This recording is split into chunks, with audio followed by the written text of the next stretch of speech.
와, 너무 아프겠는데? 와, 너무 시원해 근데.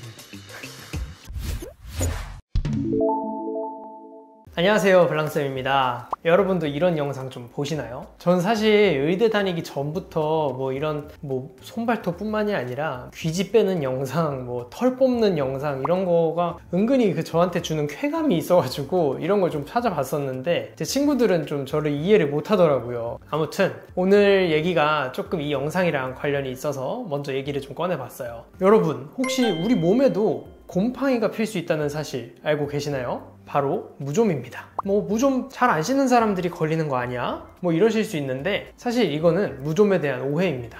오늘은 이 무좀 때문에 손발톱 모양이 이쁘지 않아서 당당하게 샌들이나 슬리퍼 신지 못하는 분들을 위해서 영상을 준비해 봤어요.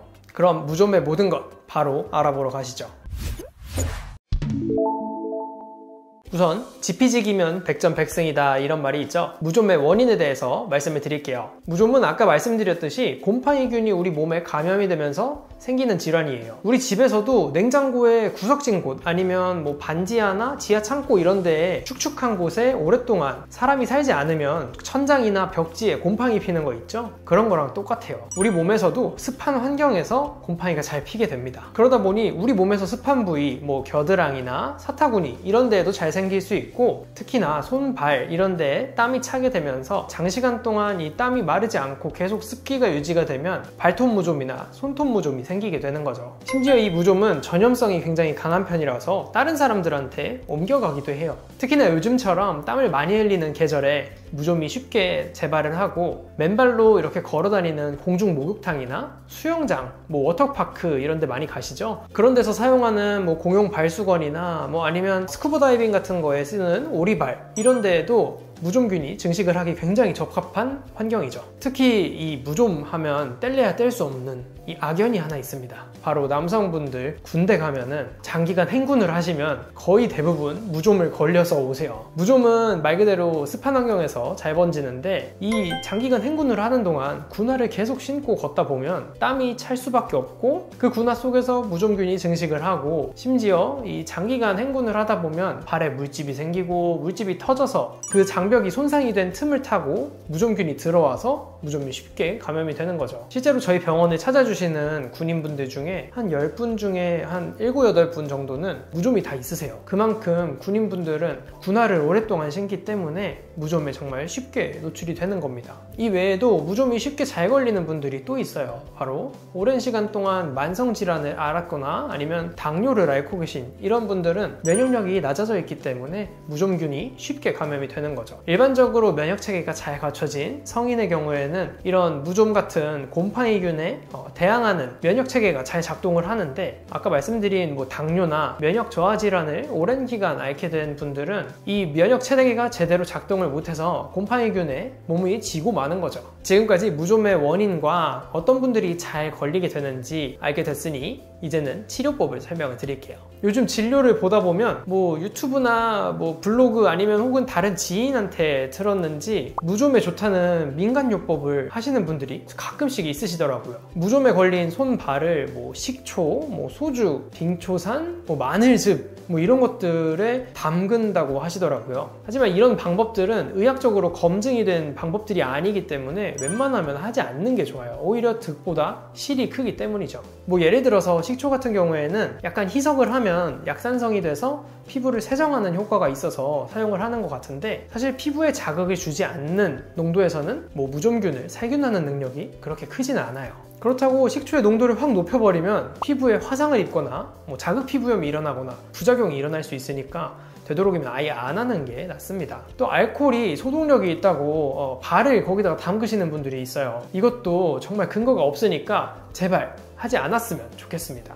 빙초산이나 마늘즙이나 다른 것들도 사실 다 비슷해요. 마늘즙 같은 경우 예를 들자면 굉장히 피부에 자극이 많이 되는 물질인데, 우리 피부에 만약에 상처가 나 있는 상태에서 마늘즙을 바르게 되면 그 상처에 오히려 2차적인 세균 감염이 생기거나 아니면 심한 경우에는 자극 피부염이나 다른 진물이 나거나 하는 부작용이 일어날 수 있으니까 이런 민간요법을 하시기보다는 차라리 정확한 진단을 받으시고 치료를 받으시는 게 더 안전하지 않을까 싶네요. 무좀의 증상 중에 뭐 피부 가려움 아니면 뭐 손발톱이 두꺼워지는 변형이 되는 뭐 이런 증상도 있지만 물집이 생기는 증상도 있어요. 간혹 가다가 이 물집을 직접 터트려서 무좀약을 바르시는 분들이 있는데 물집을 직접 터트리는 것 자체가 세균 감염의 위험성이 있기 때문에 되도록이면 물집도 그냥 두시는 게 낫습니다. 지금까지 말씀드렸던 이런 민간요법들은 거의 다 의학적인 근거가 없기 때문에 웬만하면 병원에서 정확한 진단을 받으시고 병원에서 처방을 해주는 약을 사용하셔서 치료를 받으시는 게 훨씬 더 치료 기간을 단축시킬 수 있고 안전하게 치료를 받을 수 있을 겁니다. 그럼 지금부터 의학적인 근거가 있는 무좀 치료 방법들을 알려드릴게요. 첫 번째 방법은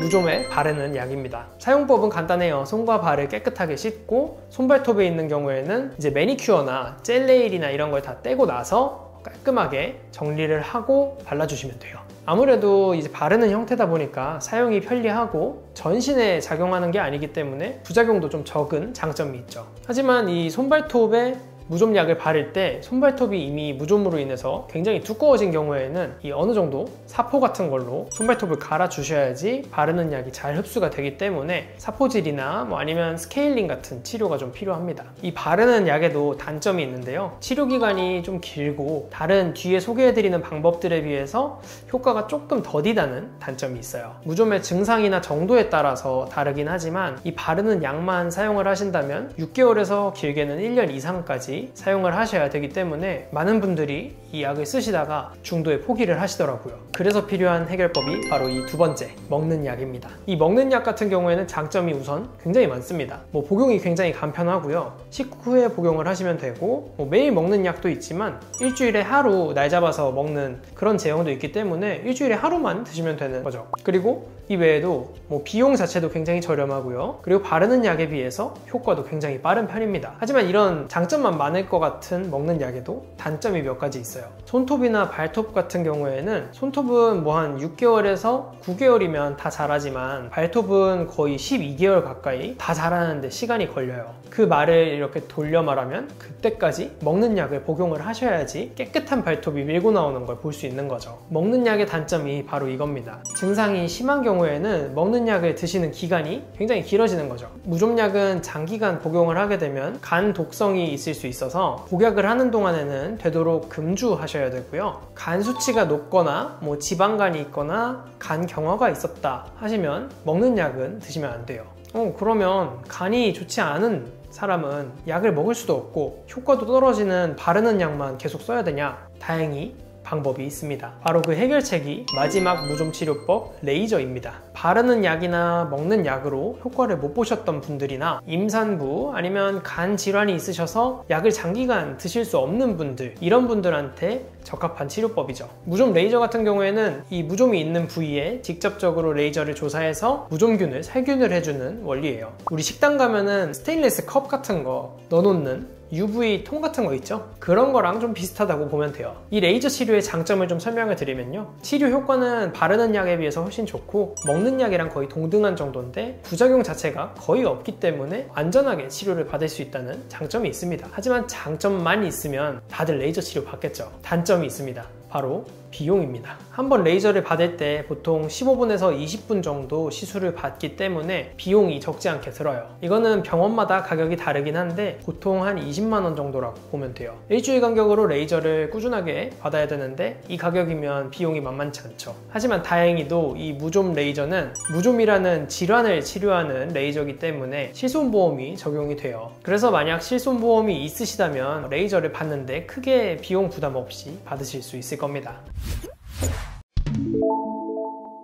자, 오늘은 여름철마다 땀을 많이 흘리는 분들에게 찾아오는 불청객 무좀에 대해서 소개해드렸어요. 앞서 소개해드린 치료 방법 중에서 바르는 약이랑 먹는 약을 같이 병행을 하시면 훨씬 효과가 좋고요. 또 간 수치가 높으신 분들은 먹는 약을 쓸 수 없기 때문에 이럴 때는 레이저 치료랑 바르는 약을 같이 병행을 하셔도 효과가 굉장히 좋습니다. 오늘 알려드린 치료법들 이외에도 사실 무좀을 완치시키려면 가장 중요한 게 하나 더 있어요. 바로 무좀이 잘 자랄 수 없는 환경을 만들어주는 겁니다. 생활 습관을 바꿔주셔야 되는데요. 무좀이 잘 자랄 수 있는 환경, 아까 말씀드렸죠? 습한 환경이에요. 이런 습한 환경을 최대한 없게 만들어주시려면 통풍이 잘 되는 신발을 신으시거나, 땀을 많이 흘리는 분들이라면 땀을 되도록 많이 안 흘리는 환경을 만들어주거나, 아니면 땀을 흘리시더라도 바로바로 말려주시는 방법이 있겠죠. 이 외에도 무좀을 예방하거나 무좀을 치료하는 데 도움이 되는 습관들이 굉장히 많이 있는데, 오늘 영상이 너무 길어질 것 같아서 오늘은 이 정도로